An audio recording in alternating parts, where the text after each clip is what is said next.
olası bir boşluk varsa önünde, arkasında ya da ortalarında bunu temizlemiş olduk.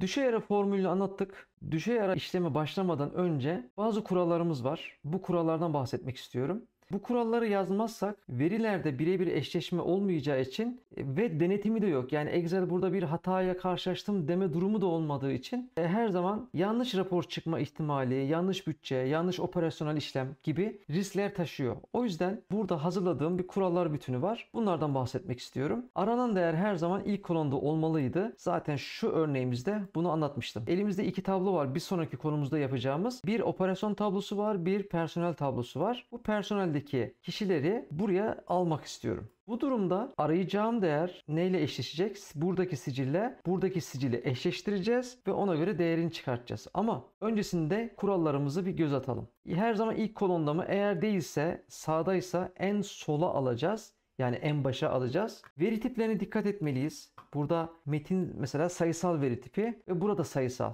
olmalı. Olası bir metinsel bir durum varsa onu temizlemeliyiz. Biçimlerini temizle. Burada sırayı ters yazdım. Önce kırp işlemini söyleyelim. Olası bir hedef tabloda ve arayacağım tabloda, yani aradığım değer ve kaynak tabloda eşleştireceğim alanlarda boşluk olma ihtimali olabilir. Şu anda görünen yok. Ama görmediğimiz bir ihtimal boşluk olabilir. O yüzden şunu yapıyoruz. Eşittir. Kırp diyorum. Sicili seçiyorum. Enter'a bastım. Eşittir. Sayıysa diyelim. Normalde sayı olması lazım. Excel'e soruyorum, sen sayı mısın diyorum. Bakın yanlış dedi. Yani bu sayı değilmiş. O yüzden şu işlemi yapacağız. Bir önceki bölümde bahsetmiştim. Çarpı 1 yaparak sayıya çeviriyorum ve aşağı doğru gönderiyorum tablomu. Sonra Ctrl C. Buraya gelerek sağ tuş değerlerini yapıştır diyorum. Aslında görsel olarak hiçbir şey değişmedi. Ama burada olası bir boşluk varsa önünde, arkasında ya da ortalarında bunu temizlemiş olduk. Aynı işlemi buraya da yapıyorum. Kırp diyorum. Bunu seçiyorum. Çarpı 1 diyorum. Metne de sayıya çevirerek Ctrl C, sağ tuş değerlerini yapıştır. Şu anda artık iki tabloda boşluk olma ihtimalini elemiş olduk. İkinci bir adım biçimlerinden arındırmak. Boşluk bir karakterdi ve boşluğu temizledik. Bazen biçimler veriye manipüle edebiliyor. Göründüğünden farklı durumda olabiliyor. Bu da bize yanıltabiliyor. Sayısal görebiliriz ama metinsel olabilir. Mesela şöyle alt tire